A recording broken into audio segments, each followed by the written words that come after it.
If you go to Google Maps, type in Macy's Furniture Gallery and pick the one on Queens Boulevard. Zoom into that building and you'll notice a notch in an otherwise perfect circular building. That is an example of a holdout. Welcome to my channel, Urban Caffeine, and today we are going to talk about holdouts.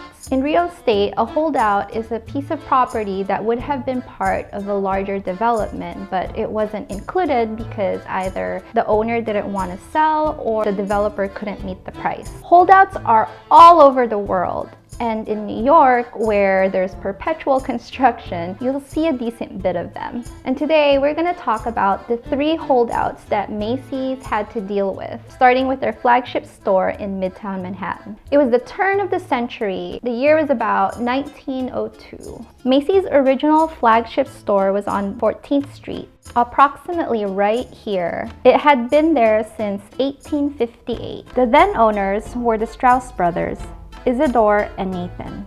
Urbanization was spreading north and a lot of other merchants and retailers had set up shop along this area of 6th Avenue. One of them being Siegel-Cooper, which one of the owners was Henry Siegel. The Strauss brothers foresaw an even further expansion going north, so they decided to skip ahead of everyone else and move their flagship to this lot right here on 34th and Broadway. To keep things affordable, they slowly and secretly bought property one by one on this lot.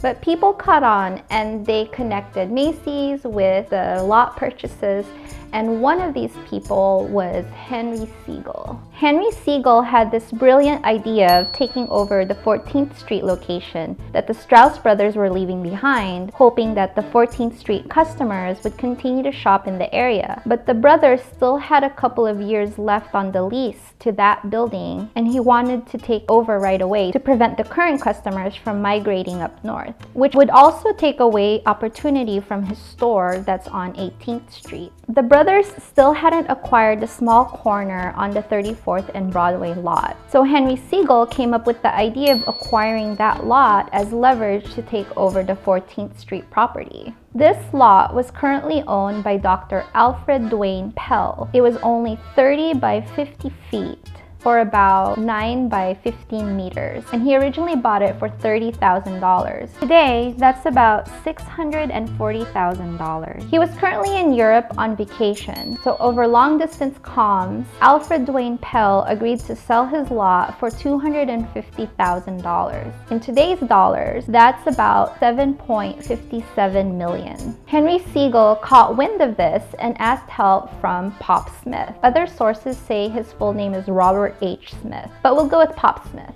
This is one of those the enemy of my enemy is my friend situation. Pop Smith was a snide kind of fella. So he had a store near Macy's on 14th Street, and whenever Macy's put out advertisement on certain products, he would put those same products on his windows, so customers headed out to Macy's would buy from him instead. Because he had this grudge against Macy's, Pop Smith gladly agreed to help out Henry Siegel. So Dr. Alfred Dwayne Pell was on his way back to New York from Europe.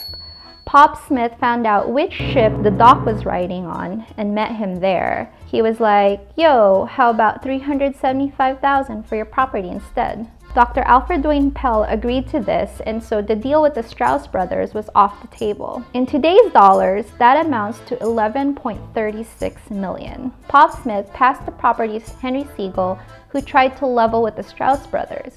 Of course, he wasn't successful. Macy's just ended up building around this lot. Today, if you stand at the corner of 34th and Broadway and look up, you can see that weird notch in what would have been a square building. Henry Siegel eventually sold the lot back to Pop Smith for $500,000 in 1907. Today, that's about $13.8 million. And Pop Smith sold it to someone else for $1 million in 1911, and that today is $27.4 million. But the Strauss brothers' misfortune didn't end here on this particular lot. The owners of the corner lot on 35th and 7th wouldn't sell either. It was only 23 by 60 feet, or about 7 by 18 meters. If you go to Google Street View and drag up, you can still see the notch in the building, since Macy's had to build around that lot as well. And Macy's continued to have bad luck when it decided to build a second branch in Queens. But this wasn't until the 1960s. Urban development was happening in Elmhurst, Queens. To give you an idea, here's Manhattan, this is Queens, and this is Elmhurst, a district in Queens. When Macy's decided to put out a second branch of their store, they started buying property one by one, and it was around 5 acres of land. The original plan was that this area right here was to become a landscaped plaza to accentuate the building. At the time, that land was owned by Mary Sendek, and she had lived in that house for about 40 years. She and her husband Joseph, yes, that's right, there were a couple named Mary and Joseph, bought the land in 1922 for $4,000. In today's dollars, that's $62,000. It was under 9,000 square feet. That's roughly under 2,700 square meters.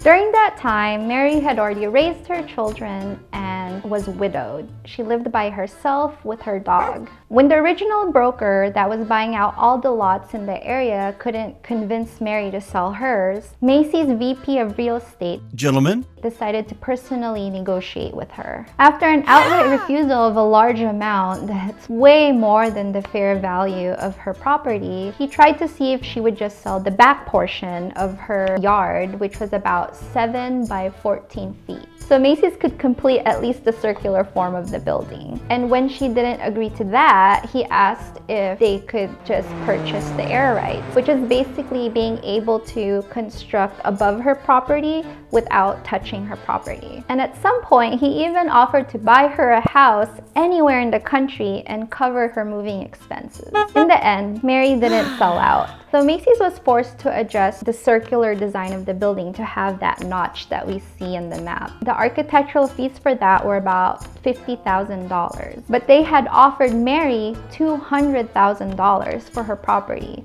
which today would have amounted to $1.7 million. She passed away in 1980. Today her house is no longer there. If you look at Google Street View, a commercial building now stands where her house and garden used to be. Holdouts are interesting. I actually have an architectural degree, so I feel the pain of these developers, but at the same time, I look at historical photos of places and look at the history of development that happened over the years, and I can't help feel certain nostalgia and in some cases, heartbreak and tragedy. It's one of those interesting topics of conversation. If you know of any interesting holdouts, please comment down below. I'd love to hear from you. And if you like this video, please hit the like button. And I invite you to subscribe to my channel. Till next time, thank you so much for watching.